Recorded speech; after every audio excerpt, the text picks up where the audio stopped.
We're going to start by picking a word that is going to be the central focus of our reading. And then we are going to use the tarot to contemplate the word and its spectrum of meanings.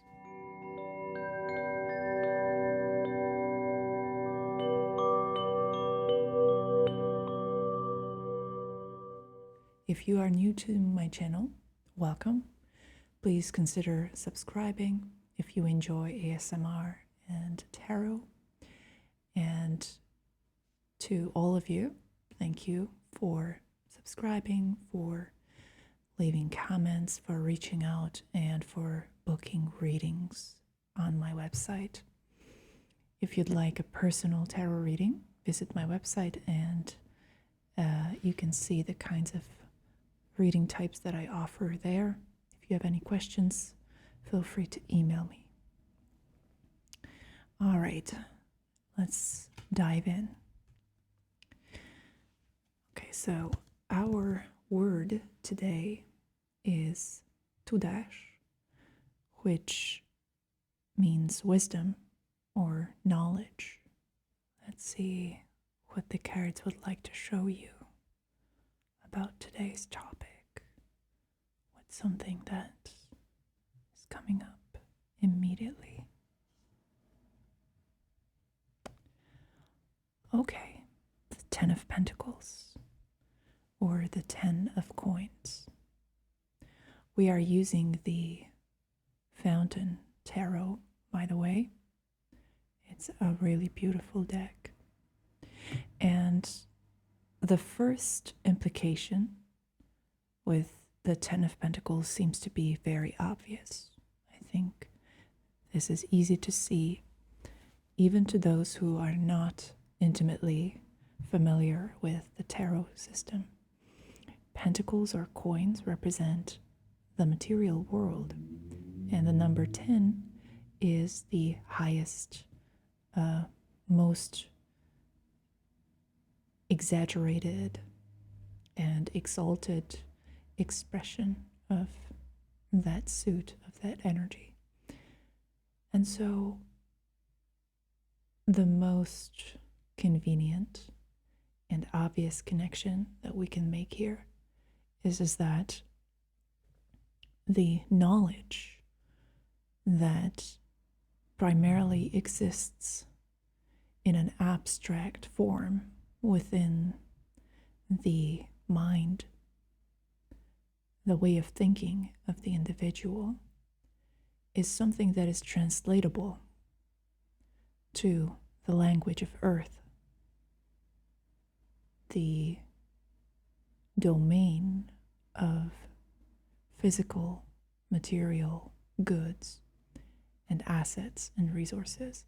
So in very simple terms, knowledge is power in the physical, material realm. It allows you to secure a future and a solid base upon which you can base your entire functioning, your work, your family, your relationships. It keeps you safe and prosperous. So this is one thing that knowledge does. It allows you to take advantage of the opportunities that come up, to know which opportunities are worth your while, and to be able to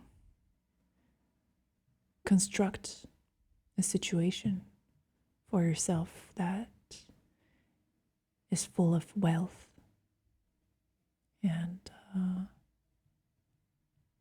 certainty, to the degree to which that is possible in an uncertain world. Okay, so knowledge seems to be presented here in a very positive light. It's a means to an end. It's the bridge between the imagination or the realm of thought and the manifest world. So in that sense, we can also think of alchemy, right? What alchemists were after was this sort of ultimate substance, this supreme truth, which they equated with gold. And so nowadays we cannot interpret this system of alchemy in any other way than an attempt, a philosophy to attain perfection in a spiritual sense. But it's quite possible that people who were into that stuff at that time were quite literally looking for a way to get rich. But, it's all up for interpretation. Okay, so knowledge equals safety. With the Ten of Pentacles, the idea is that growth is sustainable and it follows the process to the point where it reaches an equilibrium of stability that is enough. So the Ten of Pentacles is not particularly greedy in that sense. It seeks stability more than anything else. Okay, so what else? What else comes up in connection with that? And here comes the King of Wands. The King of Wands is the King of Fire. Knowledge is a little more than obtaining information, simply. It's the ability to organize the information that you've received and the things that you've learned into an intricate, interconnected system of thought and recognition, and the ability to operationalize what you've learned, I think, is very succinctly expressed by the King of Wands' appearance on our stage. Wands relate to fire. The King of Wands is the one who rules all behaviors and decisions that are made perhaps at a cellular level. We don't quite understand how things of that nature work.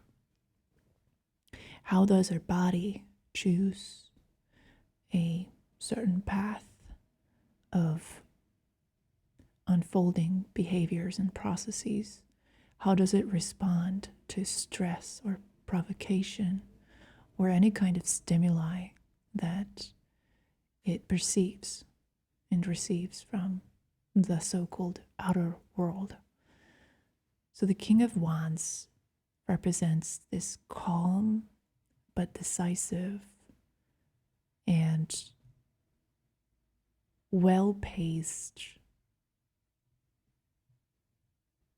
attitude, the ability to time things, to be able to jump into action when that's necessary, to not be overly busy or to rush things, but also to not let them sit for too long. It's the understanding of when it's necessary and optimal to act.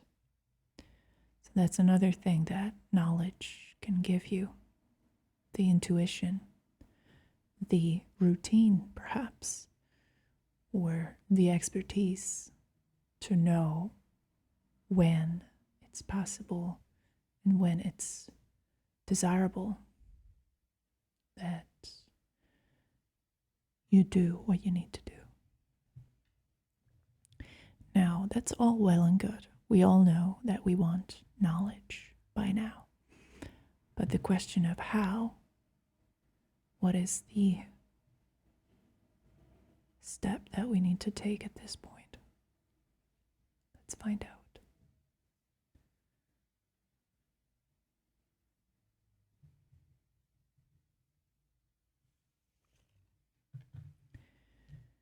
Okay. The Eight of Coins. The Eight of Pentacles. So here's the truth. Ready? The Eight of Pentacles is a humbling reminder that even though we sometimes want to make ourselves believe that it's possible to make headway and to succeed without much effort,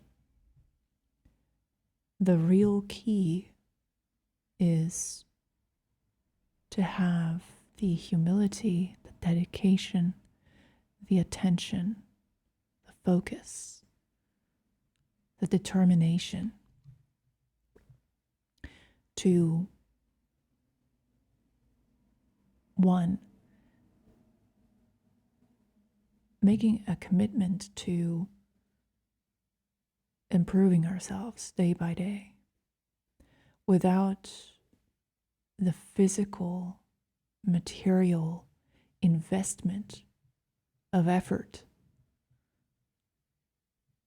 There's simply no returns on that front. Without immersing ourselves truthfully, earnestly in the work, we cannot expect for any kind of change to happen.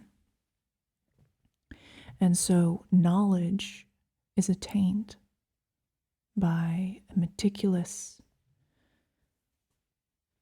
and relentless work that we perform, not when we feel like it, not when the time is right, which it's never right, because our laziness is stronger than us. But every day, every time, it's a sort of practice that could be of spiritual nature. It could relate to your career or what you want to become better at. There's an element of skill acquisition here, which is unavoidable. You're going to have to grow some muscles and learn some new things. I know that's pretty self-explanatory when you think about it. You have to learn things to know things. Although sometimes we get into this magical thinking lane where we imagine that perfection or brilliance or talent, these are things that can be attained by shortcuts or that simply exist or they don't. When in reality, the message of the tarot is very clear. Take your time getting to know what you really want to know. It's gonna take time, it's gonna take effort, sweat and tears, and a lot of attention on your part. But if you can make that sacrifice, you're gonna be able to do it. And another important thing, and this is going to be my parting message. Sometimes it's important to follow the blueprint that is given to you, even if you have a rebellious spirit that wants to invent and explore things instead of blindly following orders. You are an apprentice in this situation, and you're going to have to accept that the best practices, they are already out there, and you can learn them and save yourself some time. So I hope that you enjoy this reading. Thank you for watching it. Thank you for supporting the channel in any way, shape, or form. Have a good week. See you next time. Bye-bye.